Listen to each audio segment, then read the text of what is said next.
So, Josh Hodgson here for Carlton Town TV. A lovely away day at Yaxley. Got to pay a lot of compliments to the ground and the setting. We've come away with a victory. I think it's fair to say, Tommy, that the first half maybe didn't go according to plan. No, we were slow, we were sluggish. I wouldn't say they edged it, but it was close. They did a really good job on us, you know, they're getting bodies behind the ball, counter-attacking as well, stopping us from playing, and we didn't move the ball about quick enough, and we just didn't. It felt like a pre-season game, and it wasn't acceptable. So what effect do you think is, for me as a fan watching from the sidelines, a lot of the passes we played into the attacking areas seemed overhit. I know we're not used to playing on pitches like this, a 4G pitch. To what like level do you think that affected the game? Well, it does, because I mean it's a lot slower, you know, and obviously the overhitting the passes because we're not sure how it's going to travel, and I think unless you're going to come here on a Thursday and train on it, you've got to get used to it, you know, and it took us half an hour to get used to it, to be honest with you, Josh.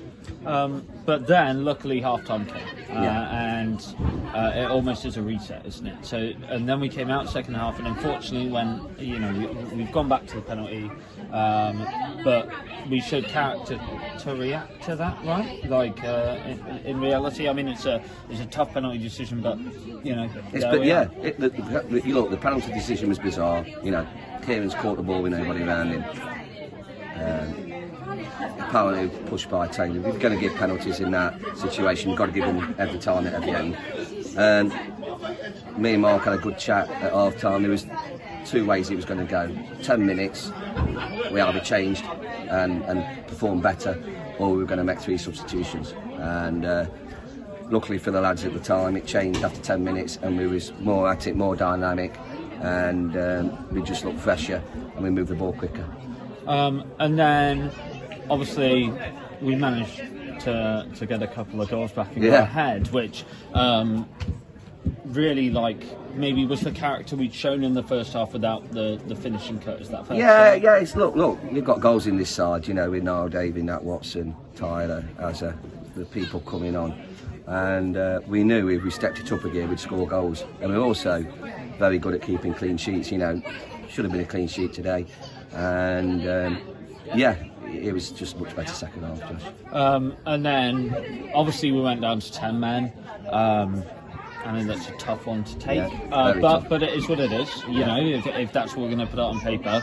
But we didn't throw the game away at that point. We didn't just hold our nerve and try and close out the result. We had plenty of attacking chances, one which came for Tyler Blake, which, would you say it's something that's been a long time coming and will be good for him going forward this season? It's not a long time coming. He scored against Maltby. He's just a goal scorer, and it's one of them. He just needed something to happen for him, you know. We didn't go into his shell with 10 men. We went 4-4-1, but we played Tyler more advanced as a number 10.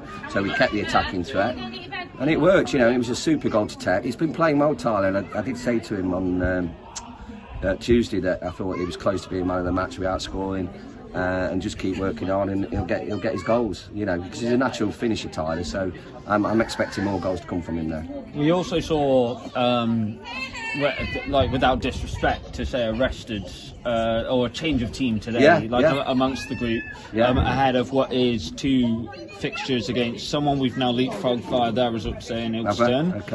They lost, but also Hales Owen. We've got them on Tuesday and Ilkeston Saturday. Looking forward at the week, what are you kind of expecting out of it? And obviously, I took 2 wins, but like that's easy to say. What realistically would be your vision of those 2? Well, one, we're freshening things up because we've got a good squad, and I think it's seamless when we do freshen things up. Jacob come in today, Danny, Kyle, and it was seamless for me. We're good players. Listen, we take one game at a time. This was the most important thing for us today. It's no good losing at Yaxley, for example, and then winning at Hales Owen. You've got to just take every game as it comes. This league's going to be very, very tight, and I think there's going to be probably a team with 7 or 8 defeats who could be well up there. So we'll take it one game at a time. We've got a big few weeks coming up anyway, end of October is where we'll know where we figure in things. But at the minute, you know, what we got now, is it? How many points? 16 out of 18. We take that, won't we? 16 with the game in hand over the two teams. Yeah, that were above us. Yeah, and conceded 2 goals. One was a penalty today. So fair play to the boys. Fair play to everybody at the club. You know, gates are up. We're filling the 150 club up. Everything's positive, Josh. Well, exactly. As a final question, like, we've probably seen gates this year that haven't been seen in a little while. We've got a lot of consistency, and again at away games like today, the noise is quality, and vice versa. Like you see at the end of the game for the first time in a long time, like the whole squad are really appreciative of it. How much of an effect is that? It's superb. I think we had more fans than them today. It's fantastic, and long may it continue, because it makes such a huge difference. You know, to go to Carlton, Bill Stoke Stadium, and see that many people there is fantastic, and to have away support spurring you on, it's like having an extra man. And you know, we've never been a club like Hoxton has, you know, got 500-600, but it's progressing really well. You know, we're getting close to the 200 mark now, which I don't think even the most conscientious people would have dreamt that we were going to end up with nearly 200 at this stage.